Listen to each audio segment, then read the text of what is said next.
Hello বন্ধুরা, আজকে আপনাদের কাছে একটা নতুন রেসিপি নিয়ে এসেছি।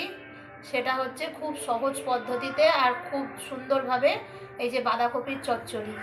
এই বাঁধাকপির চচ্চড়ি দিয়ে গরম ভাত সুন্দরভাবে দারুণভাবে খাওয়া যায় আর খেতেও খুব ভালো লাগে।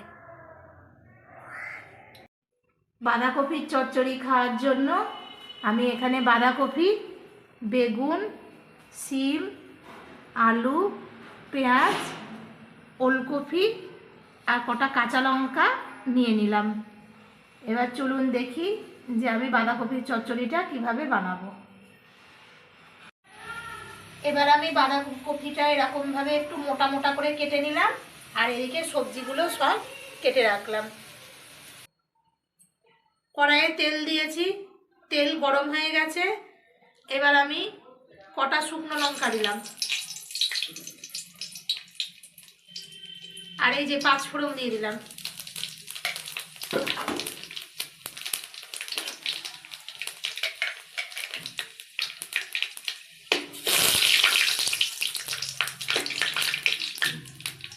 এবার একটু 5 ফোড়নটা ভাজা ভাজা হয়ে গেল। এবার আমি সব সবজিগুলোকে একসাথে দিয়ে দিলাম।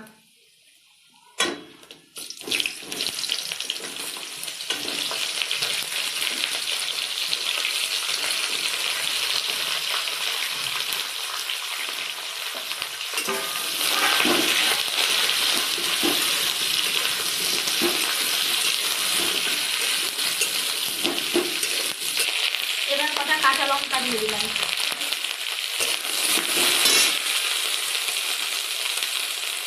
দিয়ে আমি কিছুটা লবণ দিয়ে ভালোভাবে এটা একটু ভেজে নেব।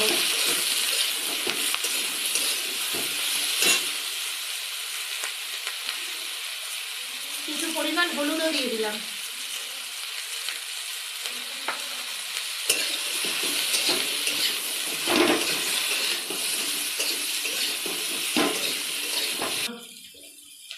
এই যে আমার সবজিটা একটু ভাজা ভাজা হয়ে গেল।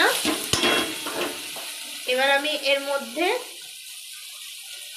অল্প পরিমাণে আদা বাটা আর অল্প পরিমাণে জিরের গুঁড়ো দিয়ে দিলাম। দিয়ে ভালোভাবে এটা একটু ভাজা ভাজা করব। এই যে জিরের গুঁড়ো আর আদা দিয়ে আমার এটা একটু ভাজা ভাজা হয়ে গেছে। এবার আমি কাটা বাঁধাকপিগুলোর মধ্যে দিয়ে দেব। অনেকে কিন্তু এই চচ্চড়িতে সর্ষে বাটা ব্যবহার করে, কিন্তু আমরা সর্ষে বাটাটা একটু অ্যাভয়েডই করি। আমরা কোনো চচ্চড়িতেই বেশিরভাগ সর্ষে বাটা ব্যবহার করি না। আপনারা চাইলে করতেও পারেন, আবার নাও করতে পারেন। তবে জিরের গুঁড়ো আর আদা বাটা দিয়ে যদি চচ্চড়িটা,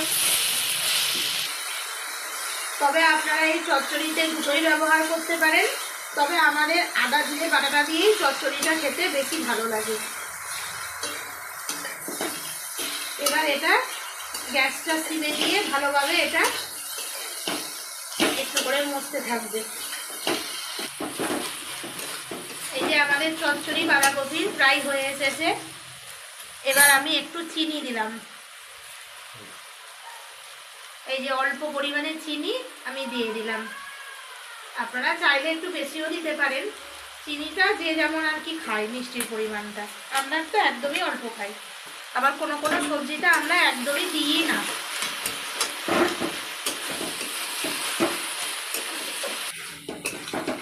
এই যে আমাদের বাঁধাকপির চচ্চড়ি এই দেখুন আমার সম্পূর্ণভাবে তৈরি হয়ে গেছে। দারুণ একটা ফ্লেভার বেরিয়েছে।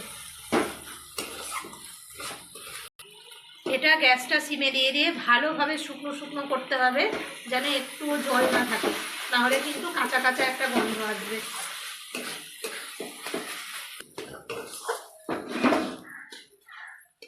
এবার বাঁধাকপির চচ্চড়িটা আমি একটা পাত্রে নামিয়ে নিলাম।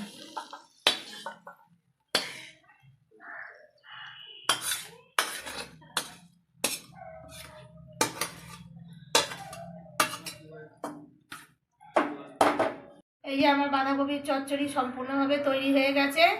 যদি আপনারা এরকমভাবে করে খেয়ে দেখে আপনাদের ভালো লাগে, তাহলে আমাকে অবশ্যই লাইক, শেয়ার আর একটা কমেন্ট করে জানাবেন। সবাই ভালো থাকবেন, সুস্থ থাকবেন। ধন্যবাদ।